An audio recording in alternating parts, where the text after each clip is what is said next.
So you all should know that there's a saying within my friends and family, Reverend Christine ruins everything.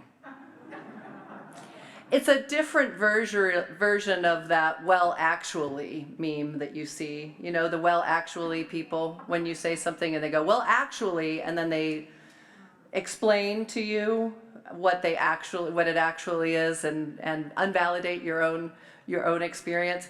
I try not to do the unvalidating, but I do a well actually. It always has to do with religion, which makes it ultra annoying. And yes, the Reverend Christine ruins everything is used even when it's my own kids.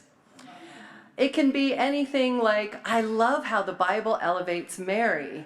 And Reverend Christine will be, well, actually, the Marian strain of the Catholic Church didn't happen for many centuries after Jesus.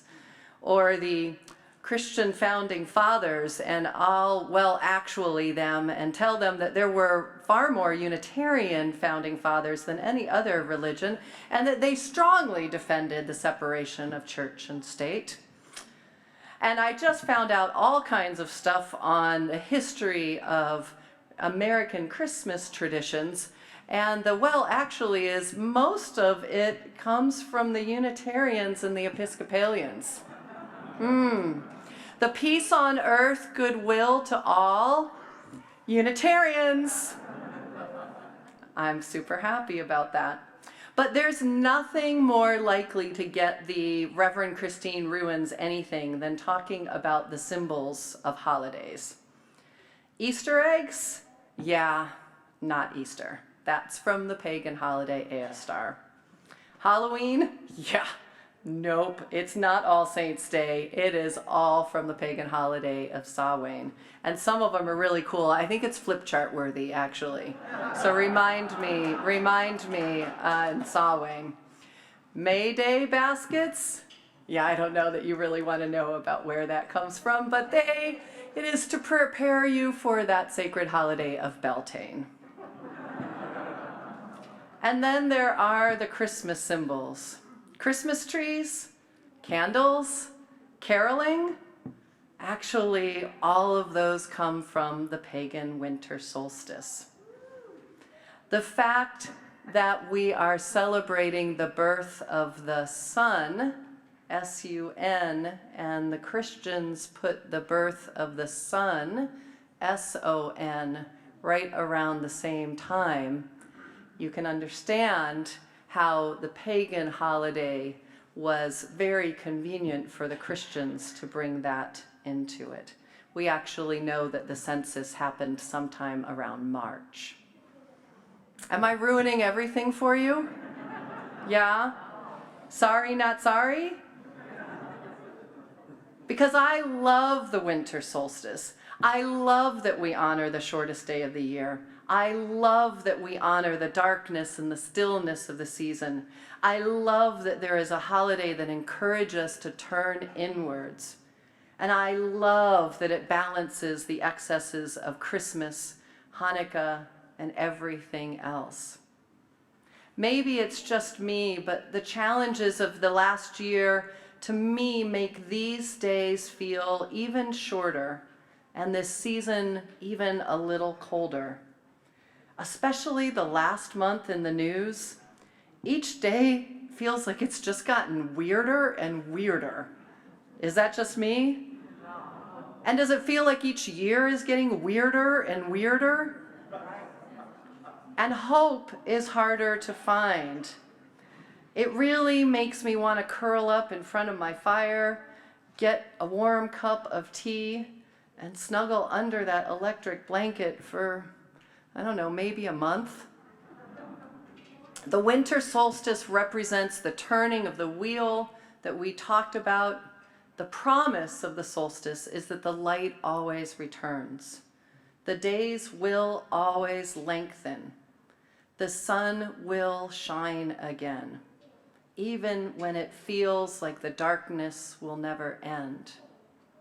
And the other reason I love solstice is because that's not just my faith that's saying that, which is strong, that hope returns. It's also science.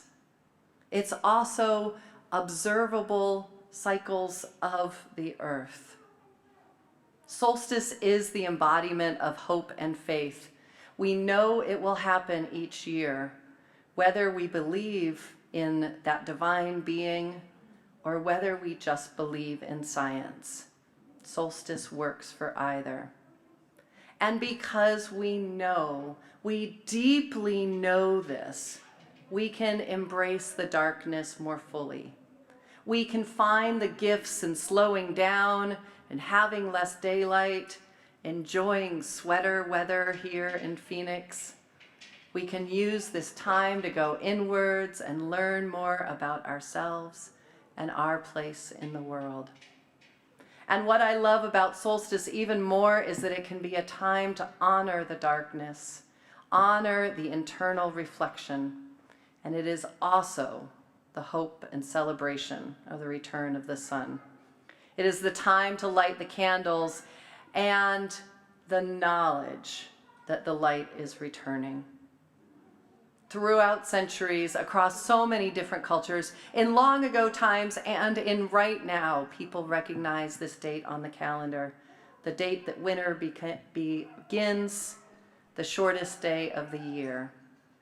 We are united in the knowledge that new life comes from death, that buds will come out on trees, that days will get longer, and we marvel at how the earth knows exactly what to do.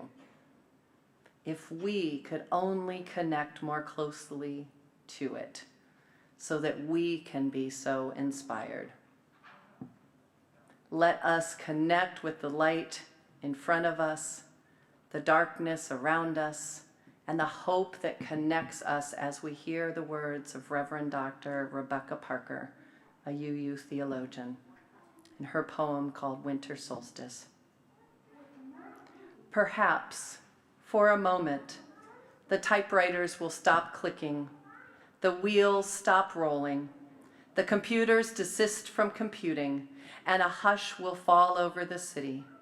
For an instant, in the stillness, the chiming of the celestial spheres will be heard, as Earth hangs poised in the crystalline darkness and then gracefully tilts.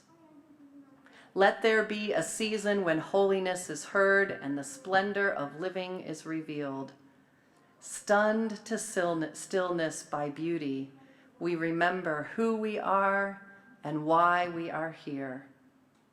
There are inexplicable mysteries. We are not alone.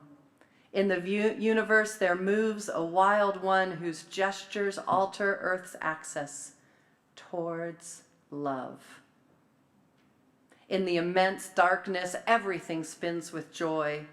The cosmos enfolds us. We are caught in a web of stars, cradled in a swaying embrace, rocked by the holy night. Babes of the universe, let this be the time we wake to life, like spring wakes in the moment of winter solstice. May it be so in our lives.